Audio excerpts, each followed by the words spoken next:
Olá, daqui o Nuno Viegas. O Estado português permite a vários organismos visitar as prisões. Desde que temos penitenciárias, foram-se definindo regras para como se deve tratar quem está preso. A comida que recebe, o tempo que pode falar ao telefone, o tipo de cela a que tem direito. A Assembleia da República também aceitou submeter Portugal a tratados internacionais que protegem de maus tratos pessoas à guarda do Estado. Desde 1989, estamos sujeitos à Convenção contra a Tortura e outras penas ou tratamentos cruéis, desumanos ou degradantes, aprovada na Organização das Nações Unidas. Em 1990, ratificámos a Convenção Europeia para a Prevenção da Tortura e penas ou tratamentos desumanos e degradantes. Só que, ao longo dos anos, quem acompanha essas convenções percebeu que, depois de aceitarem seguir normas internacionais para garantir o tratamento digno de quem prendem, vários Estados, na prática, não melhoraram as condições de encarceramento. Portanto, criaram-se mecanismos de fiscalização, grupos de peritos que visitam estabelecimentos prisionais, registam condições degradantes e riscos de tratamentos desumanos e recomendam melhorias para prevenir abusos futuros. Não julgam maus tratos que já aconteceram, isso é para os tribunais. É com este objetivo que o Comitê Europeu para a Prevenção de Tortura, ou CPT, visita as prisões portuguesas desde 1992 e publica relatórios sobre as nossas sucessivas violações à Convenção Europeia para a Prevenção de Tortura, por termos celas pequenas, edifícios degradados, falta de luz natural, etc., etc. O equivalente para a Convenção das Nações Unidas é o Subcomitê para a Prevenção de Tortura. Este SPT vem cá a cada poucos anos, como o CPT, e envia um relatório ao Estado português. O mesmo protocolo facultativo das Nações Unidas que criou o SPT também estabeleceu um órgão em Portugal. Desde 2013, temos o Mecanismo Nacional de Prevenção. Funciona dentro da Provedoria de Justiça, uma instituição criada em 1975 para receber queixas de cidadãos contra o Estado e emitir recomendações quando acha que há uma injustiça. O mandato é unipessoal. Hoje cabe à juíza Maria Lúcia Amaral. Formalmente, é ela também o Mecanismo Nacional de Prevenção. Há uma década que todos os anos este MNP envia visitadores a dezenas de prisões portuguesas, remete propostas à Direção-Geral de Reinserção e Serviços Prisionais e entrega um relatório à Assembleia da República a documentar os problemas sistémicos. Em janeiro, entrevistámos a pessoa que coordena a estrutura de apoio ao Mecanismo Nacional de Prevenção. Gravámos com o Miguel Feldman durante 3 horas sobre o trabalho que fazem e o funcionamento do sistema prisional. Miguel Feldman estudou Direito, está na Provedoria de Justiça desde o final dos anos 90.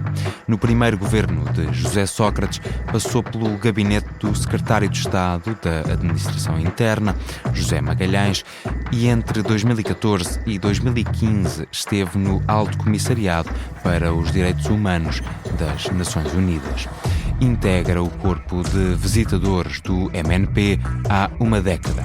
Desde 2022, coordena a equipa do mecanismo.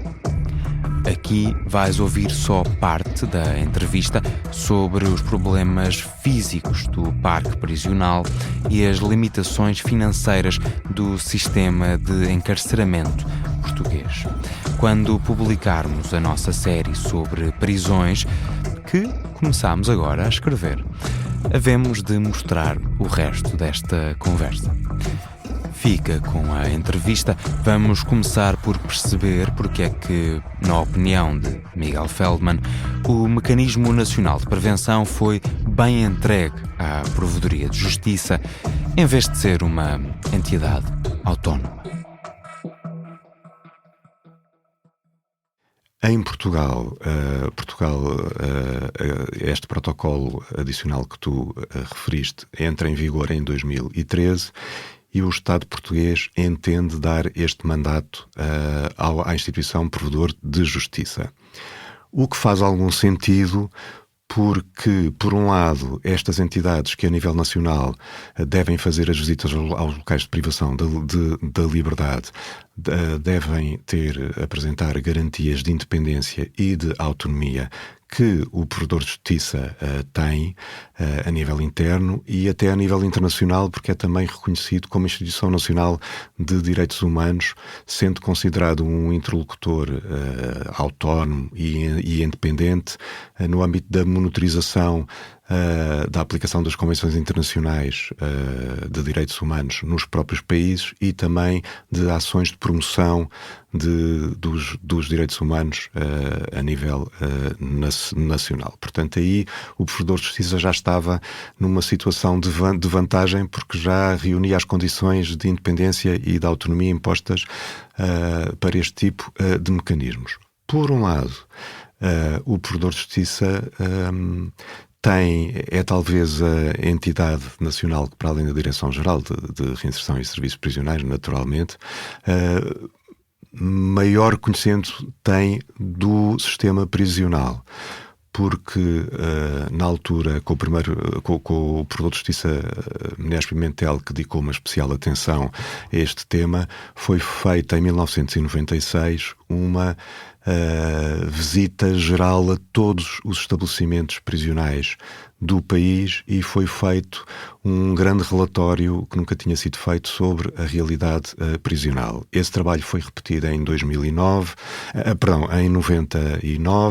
depois em 2006, julgo eu, e em 2011. Portanto, houve aqui um casamento muito feliz de entregar este mandato preventivo e de visitas a locais de privação da liberdade, o casamento deste mandato com uma instituição que, como Provedor de Justiça, tinha um conhecimento muito profundo da realidade prisional, portanto, com muitas pessoas trabalhando naquela instituição que conheciam bastante bem o sistema prisional, e sendo também uma instituição acreditada internacionalmente como instituição Nacional de Direitos Humanos devido aos seus requisitos de independência e de autonomia.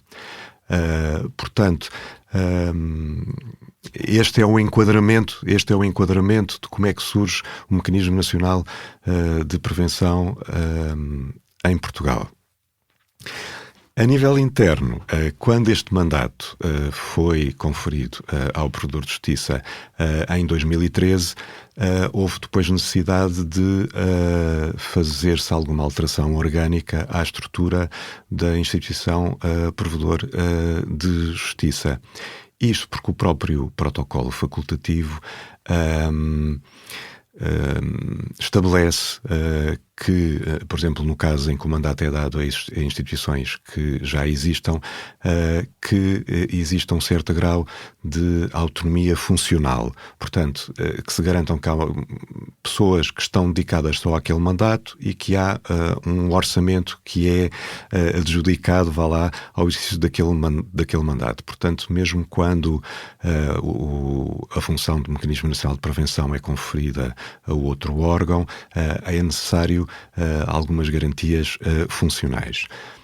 E por isso é que a Lei Orgânica depois da Provedoria de Justiça veio estabelecer um Mecanismo Nacional de Prevenção como um departamento da Provedoria com pessoal dedicado em exclusivo a tempo inteiro a estas funções e tendo começado a funcionar este novo departamento em 2022. Portanto, mais de 7 anos depois de começar a operar o MNP que se cumpriu a obrigação de como é que devia estar estruturado o MNP dentro da Prefeitura com um organismo não é bem autónomo. aquilo também não é bem uma obrigação, não é? Porque estes protocolos, estes tratados internacionais, são não muito, é? Depois são muito voluntários, mas exatamente. o SBT, Mas de quando facto veio cá, criticou estabeleceu-se bastante o modelo anterior, não é? A questão é que também é difícil. Sendo o Provedor de Justiça um órgão constitucional e que tem um estatuto aprovado por lei, esta alteração passaria ou por uma lei que iria alterar o Provedor de Justiça ou por uma alteração à estrutura orgânica, que foi o que foi decidido fazer. E de facto primeiro tivemos que ver o que é que se adaptaria, não é, ao desenho da instituição. Claro que durante esses anos foram sempre feitas visitas e o mandato foi sempre sendo cumprido.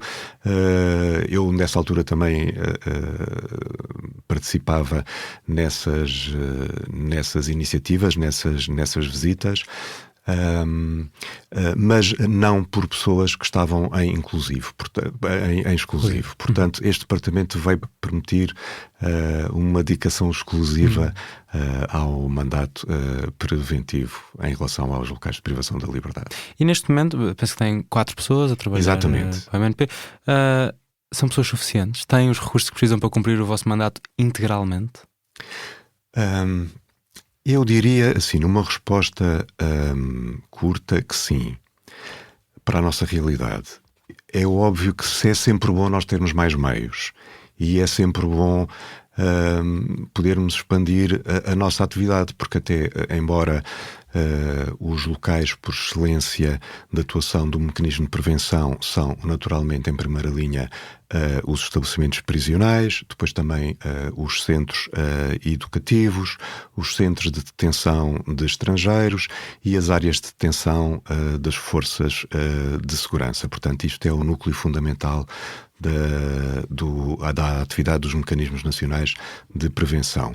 Sucede também que, ao longo da evolução das interpretações do protocolo facultativo, tem-se admitido, e o mesmo subcomitê que faz o acompanhamento da aplicação do protocolo facultativo, tem admitido que este conceito de locais de privação da liberdade, onde as pessoas estão à guarda do Estado, possa ser alargado, por exemplo, a lares residenciais para a terceira idade, a lares de acolhimento de jovens que estão em situação de risco. Portanto, tem havido... Há mais espaço agora. Há mais espaço. E isso seria ótimo. Nós já estamos a tentar, mesmo com estas 4 pessoas, estamos a tentar alargar um bocadinho. Começamos agora a fazer também visitas a locais de acolhimento de crianças que estão em situação de risco. Portanto, têm unidades especializadas. Portanto, estas unidades são de natureza privada, não é? Mas têm contratos com o Estado. Portanto, o Estado acaba também por ser o último responsável por estes jovens, não é? Mas, em bom rigor, não faria parte do objetivo inicial do mecanismo. Portanto, a esse nível, nós estamos há sempre margem para crescer, também para o nosso... E tem especialistas trabalho. em todas as áreas de que precisam? São todos advogados? Sim, nós somos todos de direito e temos conseguido agora, com 3 elementos, para além de mim, que faço também a coordenação, temos conseguido fazer, não diria uma especialização, mas uma divisão de alguns pelouros. Nós, sendo só 4 elementos e as visitas, nós nunca fazemos visitas só por uma pessoa, não é? Quer dizer, só muito excepcionalmente, quando é preciso verificar uma coisa muito, muito concreta, mas são sempre 2 ou 3 elementos que fazem as visitas. Portanto, seria impossível fazer uma especialização de quem trabalha lá por área. Mas o que nós estabelecemos foi áreas de responsabilidade para cada um. E quando precisam, conseguem chamar médicos, arquitetos, conseguimos chamar, para além do Provedor de Justiça ter um protocolo com a Ordem dos Médicos, que quando é necessário nós ativamos esse protocolo. para nos ser indicado, para a Ordem dos Advogados indicar um médico que nos acompanhe numa visita, por exemplo, a um hospital psiquiátrico, não é? Portanto, temos utilizado esse protocolo e temos também utilizado outras formas de colaboração. Agora, em novembro de 2024, fomos fazer uma visita ao estabelecimento prisional de Ponta Delgada e quisemos levar connosco um médico e uma advogada, portanto, conseguimos levar connosco um elemento do Conselho Geral da Ordem dos Advogados e o antigo provedor do utente da saúde para a região autónoma dos Açores. Portanto, temos felizmente facilidade em levar outros especialistas às nossas visitas e é sempre uma mais-valia. O protocolo facultativo ratificado por Portugal também obriga o Mecanismo Nacional de Prevenção a ter representação adequada dos grupos étnicos e minoritários do país. Quantas pessoas que empregam é que não são brancas ou cisgênero? Nós, neste momento, na provedoria, no mecanismo temos 4 pessoas, uma delas tem ascendência goesa, somos 3 homens e uma mulher. Dentro da dimensão pequena da equipa, acho que ainda assim conseguimos alguma diversidade. Temos idades diferentes, eu sou o mais velho, eu estou na casa dos 50, temos elementos na casa dos 40 e 30, portanto há também alguma diversidade a esse Sentem nível. que estão em cumprimento. Muito bem. E como é que usam, terminando talvez uma volta sobre o modelo de intervenção para depois entrarmos em algum trabalho que estão a fazer, também muito baseado nos relatórios que foram publicando, como é que usam quer o know-how prévio da provedoria, quer as queixas que vão sendo recebidas pela provedoria para moldar as vossas prioridades de intervenção e aquilo em que se centram no vosso trabalho ao longo do ano nas visitas e depois na produção de relatórios, nos relatórios de follow-up, nas recomendações, por aí fora? Nós todos os meses recebemos uma listagem das queixas que são apresentadas sobre questões do sistema prisional. Também estamos muitas vezes em diálogo com os nossos colegas que tratam das queixas, não é? Porque, embora o Mecanismo Nacional de Prevenção tenha uma função só preventiva, nós não recebemos queixas, não é? As pessoas reclusas podem se queixar ao Provedor de Justiça para apresentar os seus casos individuais. E, aliás, eu faço aqui um parênteses no sentido de dizer que uma das vantagens, de facto, da coexistência do Mecanismo Nacional de Prevenção na instituição Provedor de Justiça é o facto de, durante as nossas visitas, nós termos uma resposta empática para dar aos reclusos ou às pessoas privadas de liberdade que pretendem expor o seu caso concreto e que pretendem apresentar uma queixa. Muitos dos mecanismos nacionais, eu vou agora falar a nível europeu, que são os mecanismos que eu conheço melhor, são organismos, são instituições autónomas, não é? E, portanto, não têm o poder de receber queixas. E os meus colegas desses mecanismos, quando estão a fazer uma visita, por exemplo, ao estabelecimento prisional, e quando há alguém que lhe diz eu quero apresentar uma queixa, essa pessoa diz nós não podemos receber queixas. Eu acho que o Mecanismo Nacional de Prevenção português está numa situação muito mais favorável para quem se encontra no momento em que nos quer fazer uma queixa. Porque o que é que nós dizemos? Nós dizemos, olha, nós estamos aqui para fazer um trabalho de identificação de riscos e para ver o que é que corre bem e o que é que corre mal. Mas nós temos colegas que tratam de casos individuais. Portanto, o nosso número de telefone está ali junto aos números de interesse público que têm que estar obrigatoriamente afixados. O número da Provedoria de Justiça tem que estar obrigatoriamente afixado junto das cabines telefónicas dos estabelecimentos prisionais e é um número de acesso livre. Portanto, se há alguma queixa, é feita livremente por ali. Portanto, isso acaba por dar até um certo conforto e por criar até, eu julgo, por criar até uma maior facilidade do estabelecimento de diálogo com as pessoas que estão privadas da liberdade, porque não há ali uma resposta negativa. Não é dizer, eu não posso receber queixa. Nós não vamos receber aqui a queixa, mas ela vai ser tratada por colegas da nossa instituição. Portanto, eu acho que isso até é uma mais-valia. Como um todo, a taxa de ocupação dos estabelecimentos prisionais portugueses é de 93% da lotação oficial. Na prática, pelos últimos dados anuais disponíveis de dezembro de 2023, 26 das prisões estavam sobrelotadas. Usando a definição do Conselho da Europa, que estabelece o mínimo e o máximo nos 90%, a partir daí sendo uma situação de alto risco, seria o caso para 38 dos 49 EPs, onde estão 3/4 dos presos portugueses. Qual é que é o impacto da sobrelotação na vida prisional? Bem, o impacto da sobrelotação é enorme e a vários níveis, não é?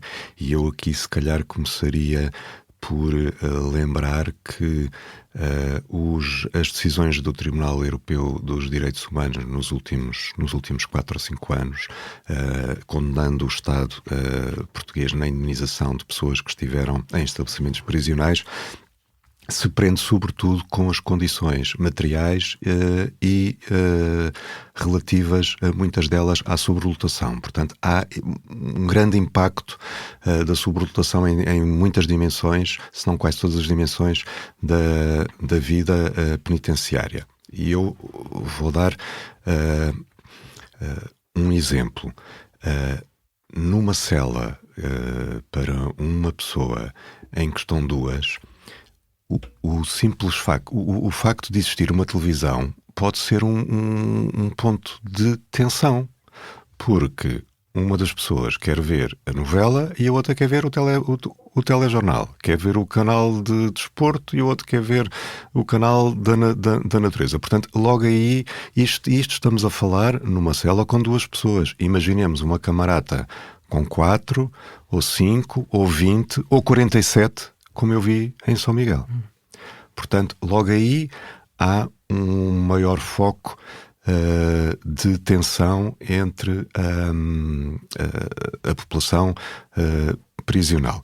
Por outro lado, havendo sobrelotação, há menos oportunidades de formação, de trabalho no interior do estabelecimento prisional, ou no exterior, até se estiverem no regime de cumprimento de pena em regime aberto para o exterior.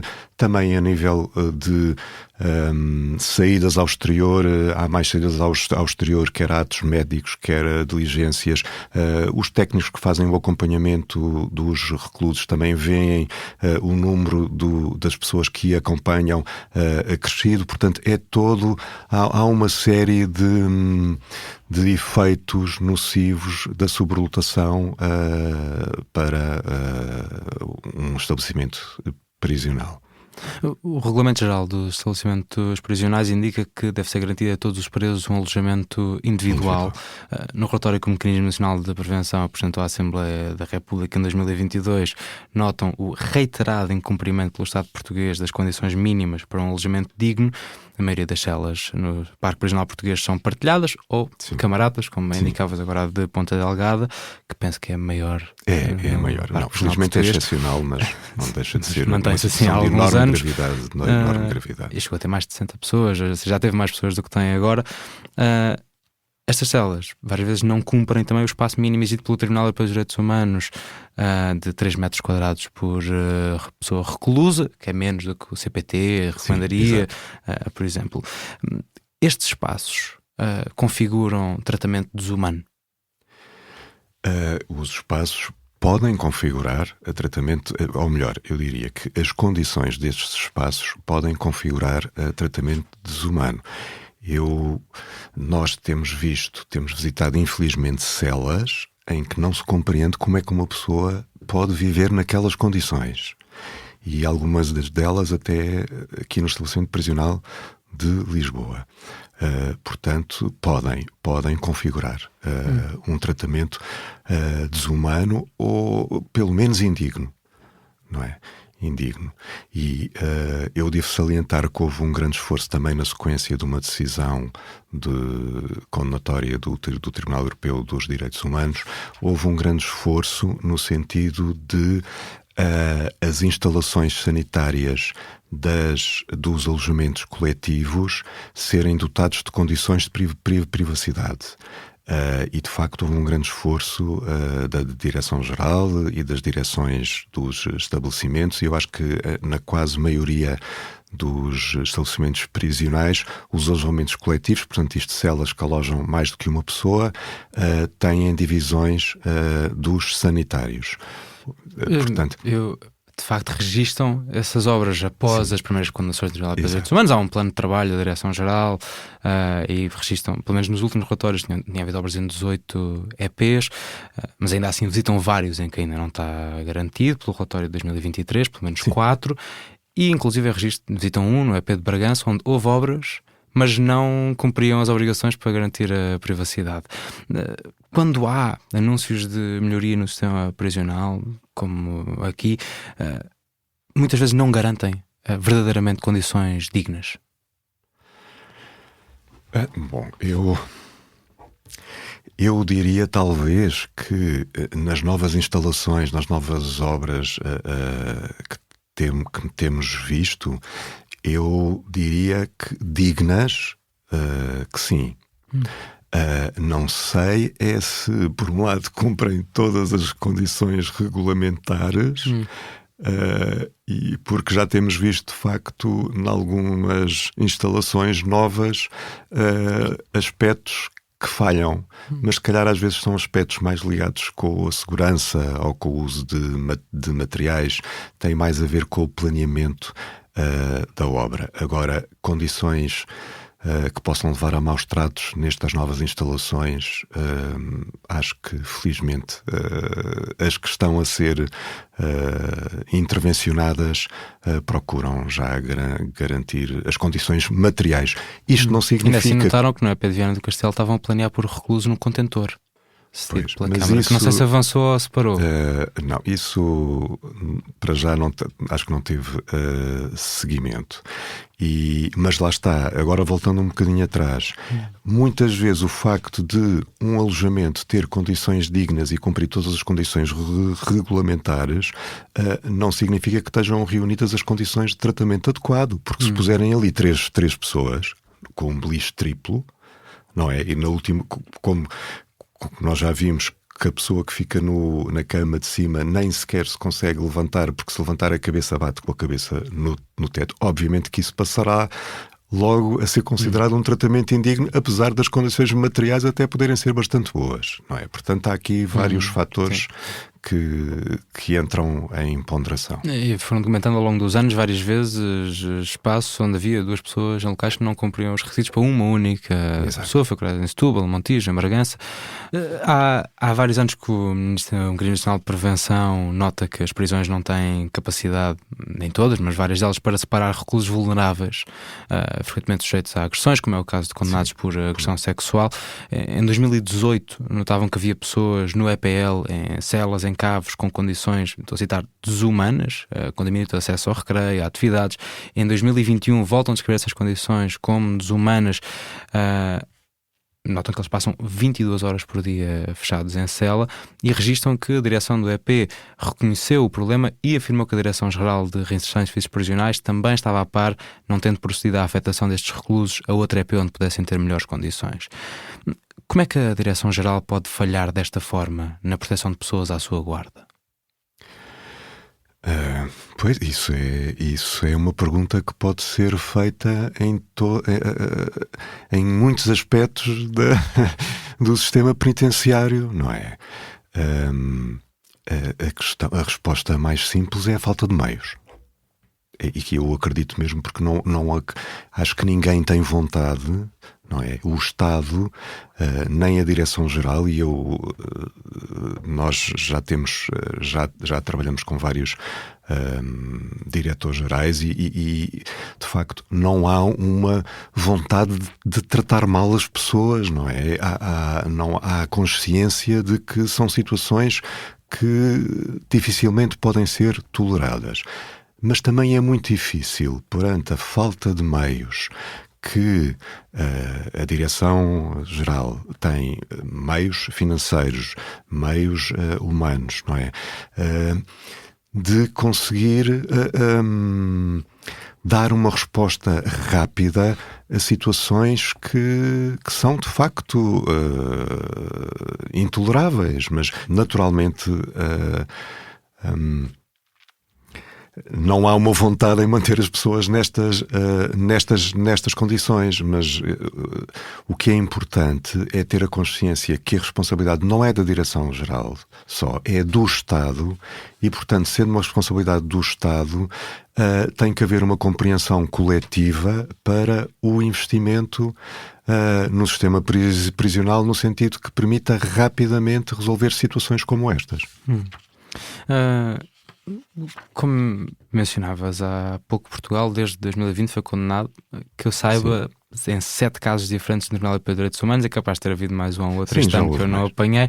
Sim, portanto, estamos em bem mais de uma dúzia de violações separadas à Convenção Europeia dos Direitos Humanos, devido às condições materiais nos EPs, que vamos detalhar a seguir, em particular a falta de espaço e sobre-rotação, de que já falamos. Ou seja, o que o Tribunal vai encontrando são violações reiteradas de direitos humanos ao longo de muitos anos. Estendem-se em vários EPs, em vários locais, toda a gente sabia.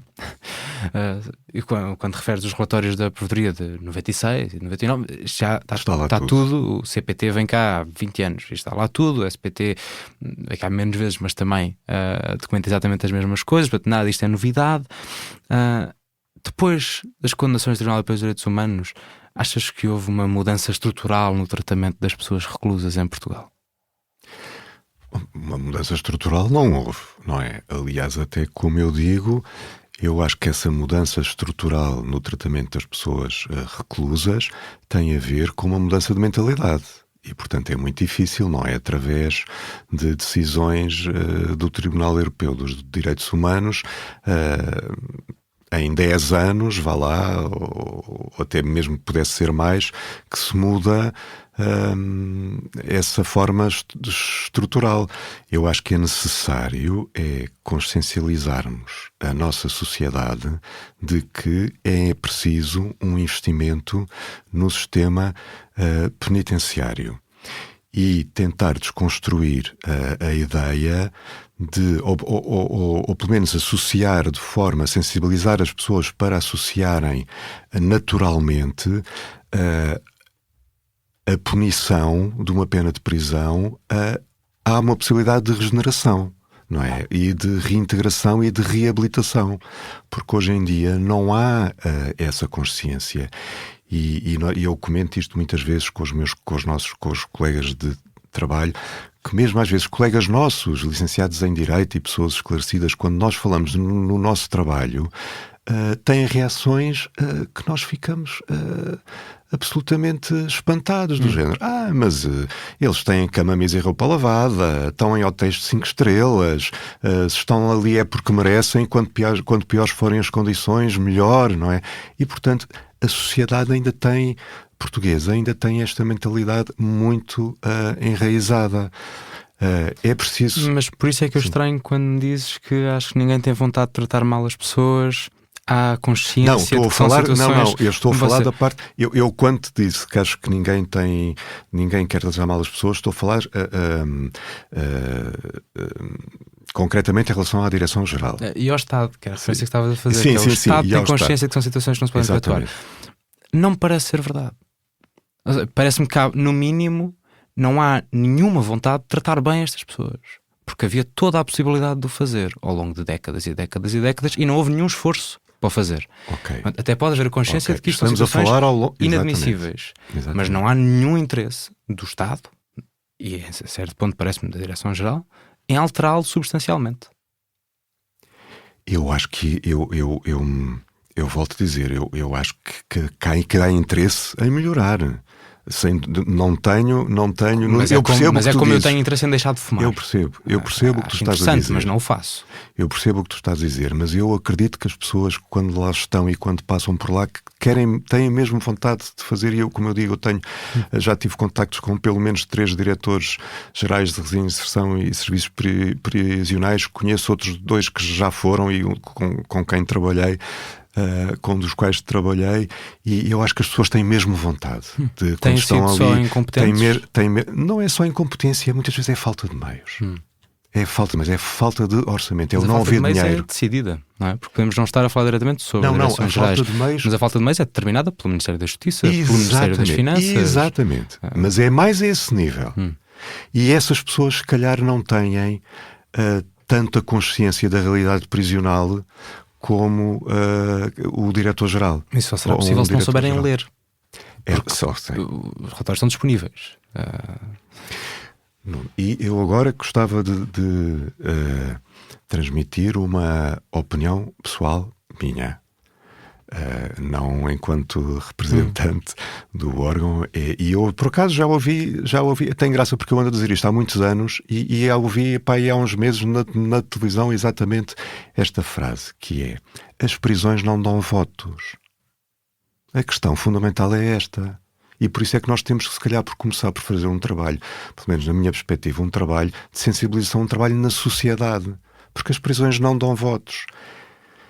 E neste contexto atual também não são um tema particularmente popular, não é? Portanto, o que é que o governo faz? Os governos, não é? Eu não estou a falar de nenhum governo em especial, fazem a gestão política que um governo faz do orçamento também tem a ver com o que é que vão ser as próximas eleições, não é? E, portanto, se eu vou gastar agora aqui muito dinheiro em construir 2 ou 3 estabelecimentos prisionais, vou ter toda a gente a dizer: então, porque é que não constroem lares para os mais idosos, instituições para crianças, mais hospitais, mais centros de saúde, não é? Portanto, isto também é uma questão muito complexa.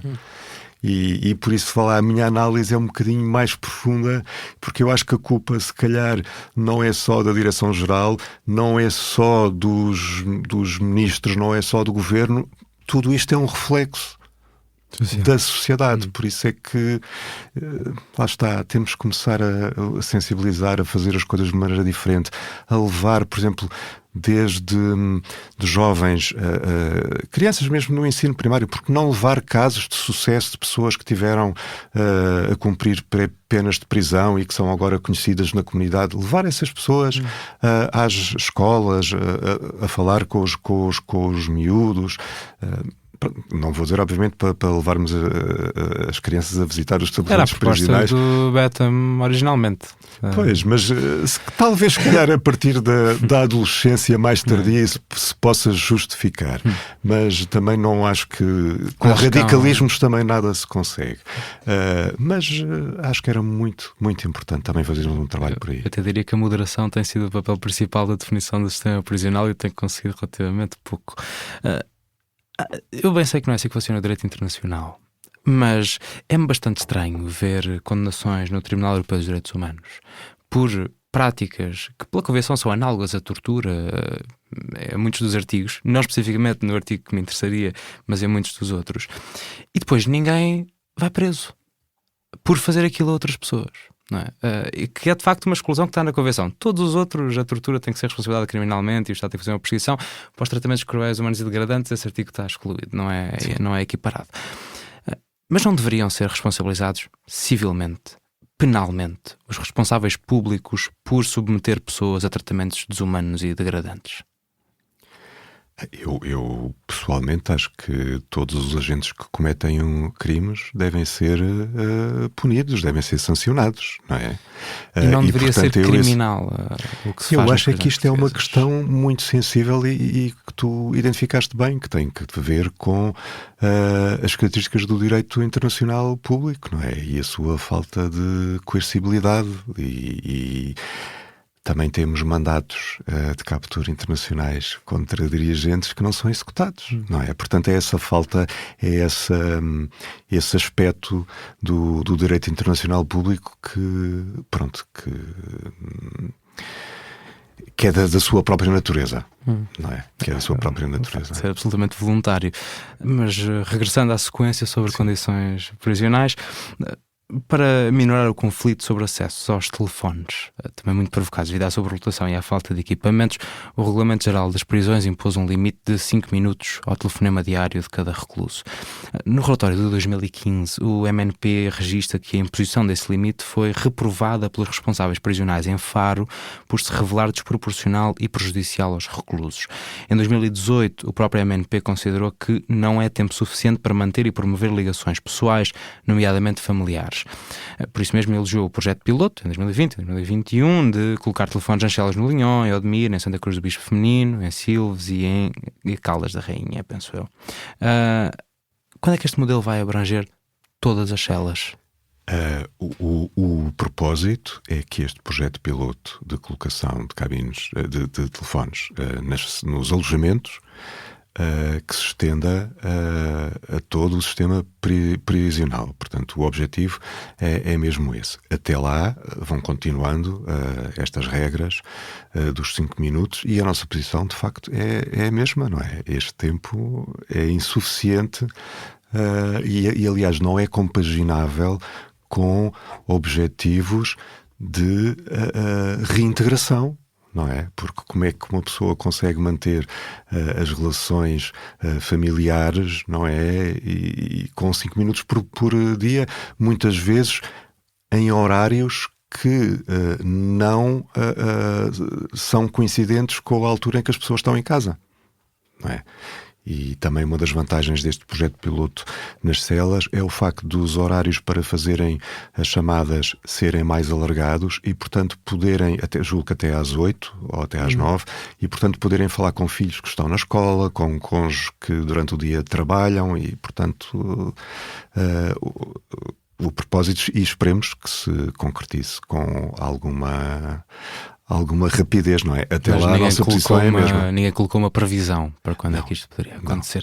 Não. O Parque Prisional português é muito heterogéneo, mas ano após ano, em vários EPs, normalmente nos mesmos, o MNP registra condições a que chama desumanas e degradantes. Só em 2023, olhando para os relatórios de visita, notaram pragas de ratos em Vale dos Judeus, nas celas, pragas de percevejos em Santa Cruz do Bispo Feminino, onde também havia infiltrações persistentes e avarias no aquecimento, uma insalubridade alarmante na cozinha de Alcoentre, infraestruturas degradadas em Pinheiro da Cruz, graves problemas de umidade em Custóias, condições indignas no balneário do Linhó, um frio extremo em Passos de Ferreira. Não vou continuar, cito só a descrição das condições no EPL, deploráveis. Que percentagem das prisões portuguesas oferece neste momento condições indignas? Condições indignas...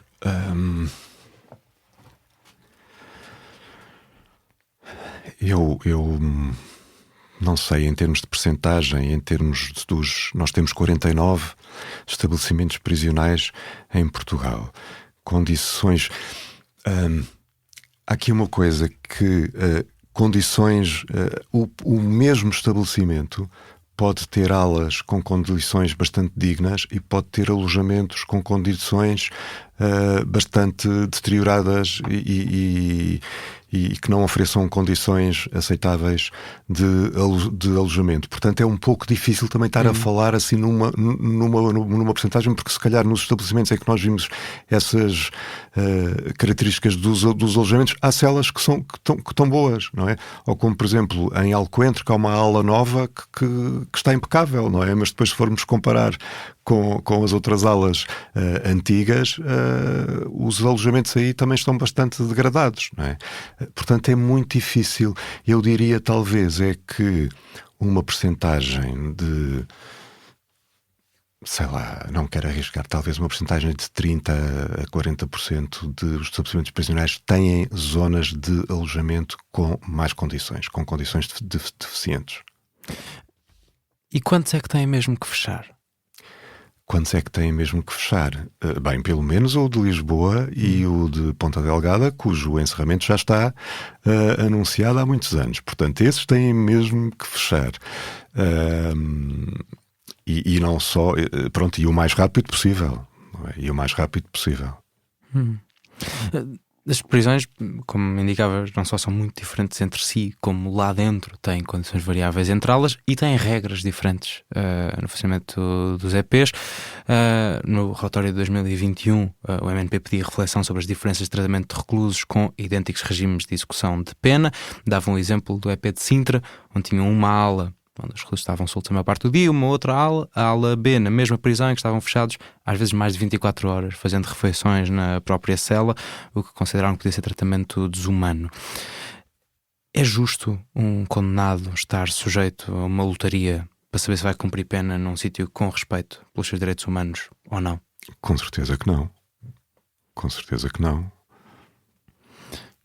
E fazemos alguma coisa sobre isso. Mas Porquê é que não há sequer uma homogeneização das regras prisionais? Porque lá está, porque mais uma vez as condições materiais e os contingentes muitas vezes de guardas e de funcionários não permitem que as condições sejam iguais para todos, até mesmo por vezes dentro do mesmo estabelecimento prisional. Em 2015, quando primeiro veio o EPL, o MNP visitou as celas na cave, dá bastante destaque à sequência da ala AF, notou frio, muita umidade e salitre, um cheiro desagradável, um chão bastante degradado, instalações sanitárias, na altura várias de estilo turco, portanto um buraco em vez de uma sanita que não sei se mantém, com deficientes condições de limpeza e reduzida privacidade, havia janelas partidas, iluminação natural deficiente, falta de lâmpadas, deixando os reclusos no escuro após o pôr do sol. Na visita de 2023 voltam a encontrar celas insalubres e deterioradas, com instalações sanitárias sem privacidade. Descrevem que o EPL está muito aquém do limiar do aceitável. Quão frequente é que é regressarem a um EP e as condições materiais estarem piores ou iguais? Nuno, eu aqui gostava de fazer uma ressalva, que é essas celas que foram identificadas nessas condições em 2015 foram encerradas, porque eram nos chamados baixos do estabelecimento prisional. As celas que nós nos referimos no relatório de 2021 a 2022, já não sei qual é o de 23. É o de 23. São as últimas visitas. São as celas, são as outras celas, já não são estas, são outras celas. Isso é ainda menos animador. Exatamente. E mantendo, sei que já houve obras no EPL, entretanto, este ano? Há algumas obras, porque embora esteja previsto o encerramento, não é? Há situações que têm que ser resolvidas, não é? E portanto, há algumas obras que vão sempre sendo feitas. E achas que nos últimos anos o facto de se prever o encerramento do EPL foi usado para adiar, fazer obras necessárias para adaptar o EPL a ser minimamente humano? Acho que sim. Acho que sim, até porque também por ser uma questão de razoabilidade, até mesmo ver nós nas nossas visitas, o mecanismo nas tuas visitas, nós depois muitas vezes chegamos a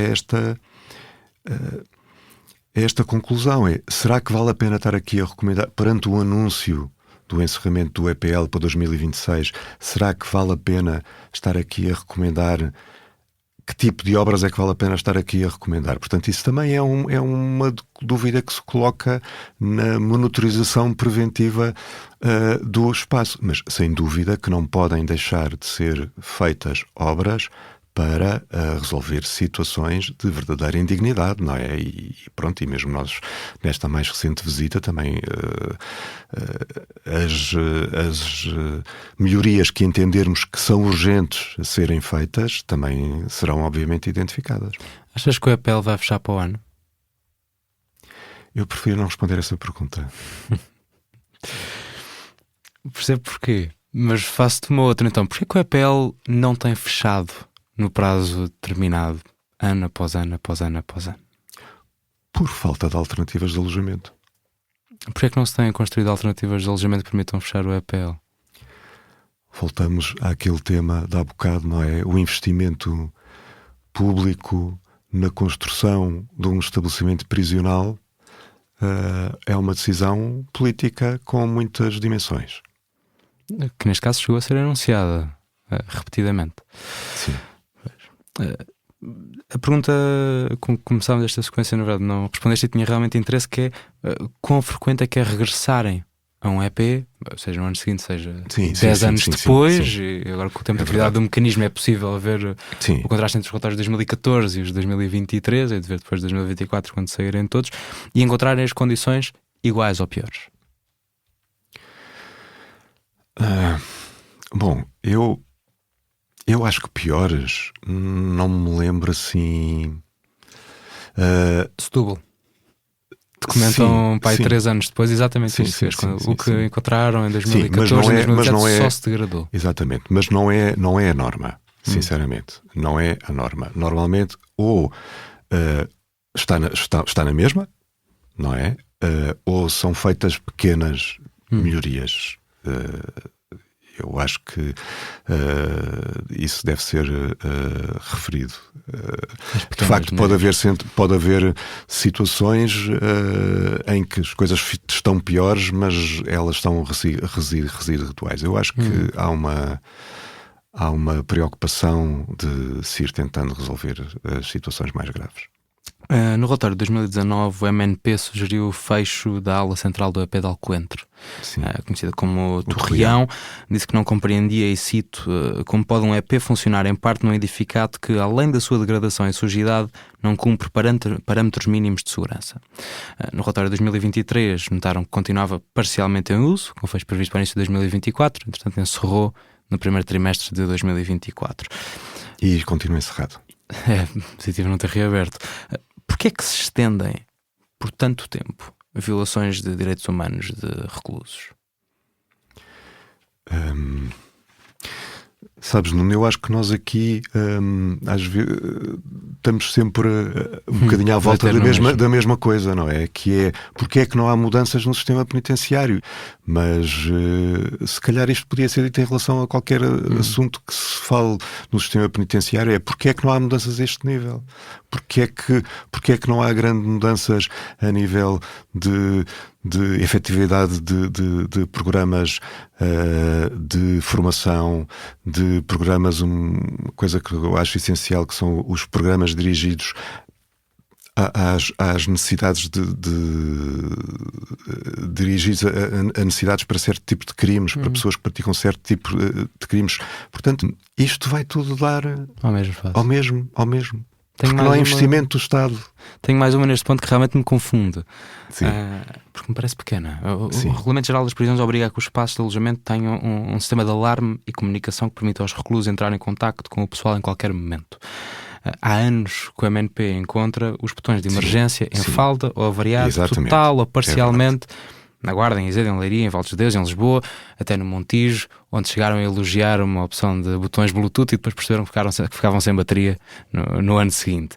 Há alguma dificuldade estrutural de tal ordem que implica que ao longo de uma década não se conseguem instalar uns milhares de botões? Lá está. Aqui vamos novamente dar à questão da assimetria do parque prisional. E há situações distintas. Há situações em que, em edificado antigo, o sistema tem que ser refeito completamente. E, portanto, que implica algum investimento. Há outras situações que não serão tão complexas, não é? E pode haver avarias pontuais, não é? Naquele dia, quando nós fizemos aquela visita, aquilo avariou há um mês, mas está prevista a reparação. Portanto, há aqui também, como eu digo, vários tipos de situações. E também há vários tipos de gravidade, que é o seguinte: é menos grave o não funcionamento. E isto não é para desculpar, nem é para arranjar uma justificação, mas também para termos a consciência do seguinte, que é menos grave a inexistência ou mau funcionamento de um botão de chamada de emergência num alojamento coletivo. Porque se alguém se sentir mal, o outro ou os outros batem à porta, chamam ao guarda, não é? Criam ali uma comoção. Portanto, lá está. Também é preciso ver que não são 12 mil pessoas que sem sistema de chamada que estão em risco de vida se sentirem mal. Portanto, mas lá está. Por exemplo, já falei com pessoas que estavam em Ezeiza, precisamente, que tiveram um colega de cela que teve um ataque cardíaco. Sim. E a outra pessoa tentou chamar o guarda e não conseguiram chamar os guardas, a pessoa morreu. A que teve a paragem cardíaca. Houve um tempo de resposta mais demorado, ou seja, mas os serviços de socorro não chegaram atempadamente. Não é? Portanto, mesmo em celas partilhadas, geram um problema de segurança. Sim. Não, isto é um aspecto. E aliás, nós fazemos muitas vezes, nas nossas visitas, carregamos nos botões para ver se estão a funcionar, não é? Está a funcionar, está. Nós temos que ver, não é? Sim. Como também provamos a comida, não é? E agora percebemos uma coisa que é, fazíamos sempre a prova da comida, porque a alimentação é uma das queixas mais frequentes. E então fazíamos sempre a prova da comida na prova que ia para a direção. Depois começamos a perceber que aquilo gerava alguma desconfiança. E então agora fazemos a prova da comida na fila da cantina com eles. E se nos vierem dizer, porque o almoço hoje foi péssimo, ou porque estava tudo queimado e não sei o quê, eu aí legitimamente já posso dizer, olha, também não estava assim tão mal, não é? Ou dizer assim, olha, tens toda a razão. Eu entrevistei um um guarda prisional que me explicou que era impossível manter a ordem num EP com 1000 homens sem de vez em quando, cito, chegar a roupa ao pelo a um gajo. No vosso relatório de 2018 defendem que os estabelecimentos de maiores dimensões, como Coimbra, Lisboa, Porto, estão associados a experiências de encarceramento mais impessoais, a um tratamento menos digno e a um clima mais tenso. Daí que não surpreenda, escrevem que possa haver maior número de incidentes de violência, problemas associados às drogas e menor atenção à situação individual de cada recluso. Devíamos fechar todas as prisões de grande lotação? Bom, a questão aqui não é devíamos fechar as prisões, todas as prisões de grande lotação. Aqui a questão é deveríamos construir mais prisões com uma dimensão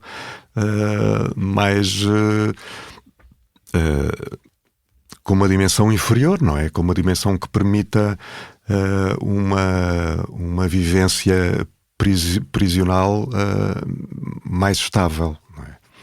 E agora se vamos fechar o EPL, se vamos fechar Custóias, depois o que é que vamos fazer a quase 2000 reclusos, não é? Qual seria a dimensão apropriada para um EP?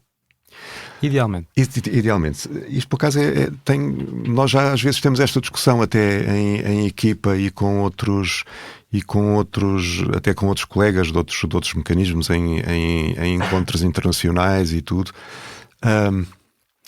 Eu diria que 200 me parece ser um número entre 200 a 300.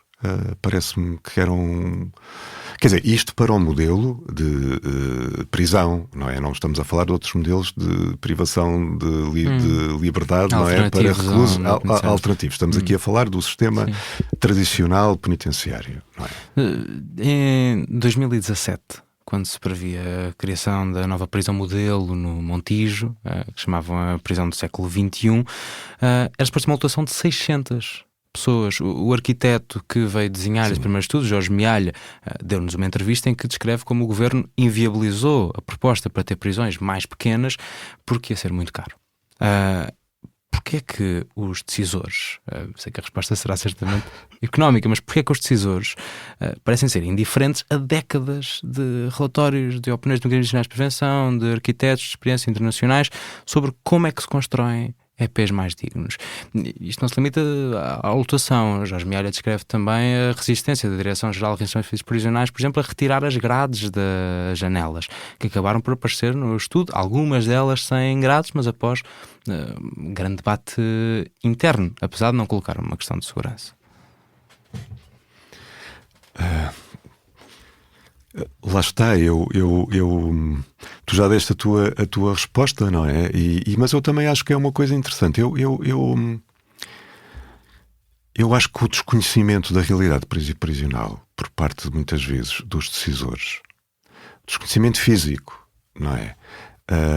Também leva, se calhar, a uma certa... E, obviamente, que não estou a falar dos ministros ou da Justiça ou dos secretários de Estado ou das pessoas, dos governantes da área da Justiça em concreto, que, obviamente, conhecem os estabelecimentos prisionais. Mas, se calhar, só os vão conhecer naquela altura. Se calhar, antes nunca entraram. E, se calhar, só vão ver alguns... e portanto eu acho que por um lado a classe política, neste caso sim, a classe política, porque daí sairão os futuros governantes, deveria estar mais consciente do sistema prisional e dos problemas do sistema prisional e ter conhecimento daquela realidade. Mas lá está, voltamos aqui novamente na minha interpretação pessoal à questão as prisões não dão votos. Próximo do final da entrevista, ouviste-me mencionar uma morte no estabelecimento prisional de Iseda em janeiro de 2021. A descrição foi feita pela irmã do recluso e por um colega de cela. A Direção-Geral de Reinserção e Serviços Prisionais, em resposta a perguntas do Fumaça, admite que naquele momento o botão de emergência estava avariado e que não havia um desfibrilhador na prisão. Indica que agora há telefones nas celas para chamadas de emergência e um desfibrilhador a funcionar. Abriu um processo de averiguações, foi arquivado por não haver indícios, e cito, de que algum trabalhador do estabelecimento prisional de Izeda tenha tido comportamentos ou condutas que devam ser qualificadas como violadoras de deveres e obrigações. Já o Ministério Público concluiu que a morte foi por causas naturais. Esta entrevista foi preparada por mim, Nuno Viegas, a Margarida David Cardoso editou o guião, a Maria Almeida participou na edição da peça que ouviste. O som é de Bernardo Afonso, a imagem de Joana Teresa Batista. Ainda fazem parte da equipa Fumaça António Assunção, Lucas Guerrimou de Freitas, Rafaela Cortês, Ricardo Esteves Ribeiro, Fred Rocha e Luís Marquês. O Fumaça este ano é financiado em 40% por doações recorrentes tuas, de quem nos ouve. O nosso jornalismo é todo de acesso gratuito e de republicação livre, na verdade. Qualquer rádio pode transmitir as peças do Fumaça.